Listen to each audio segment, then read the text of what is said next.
Channel of Vadodara.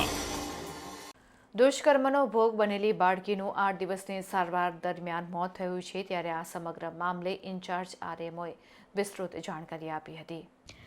16મી ડિસેમ્બરના રોજ ઝઘડિયા ખાતે 10 વર્ષીય માસૂમ બાળકી ઉપર ક્રૂરતાપૂર્વક આચરવામાં આવેલ દુષ્કર્મને લઈને બાળકીને સારવાર માટે સરકારી હોસ્પિટલ ખાતે રિફર કરવામાં આવી હતી, જ્યાં નિષ્ણાંત તબીબ દ્વારા બાળકીને સારવાર આપવામાં આવી હતી, પરંતુ બાળકીનું ગઈકાલે સાંજે મૃત્યુ થયું છે, જેને પગલે ભારે ચકચાર મચી ગઈ હતી।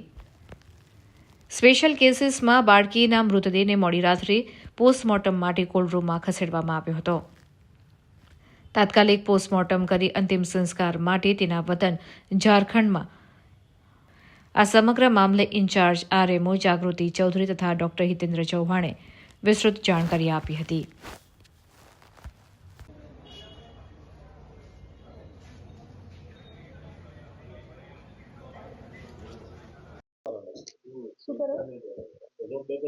ના કોઝ ઓફ ડેથ નથી આવી।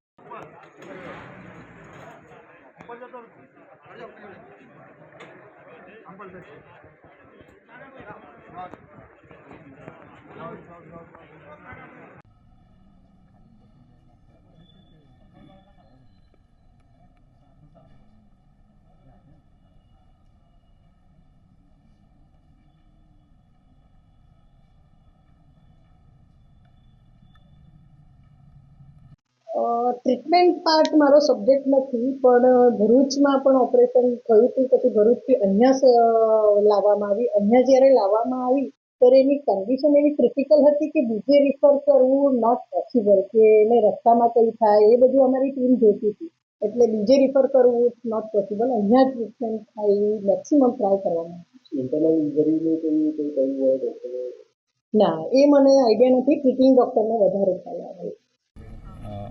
બાળકી આજે બપોરે 2 વાગે એના પર બાળકી પર કાર્ડિયાક એરેસ્ટનો પહેલો હુમલો આવ્યો, જેથી બાળકની સ્થિતિ એકદમ ગંભીર બની ગઈ।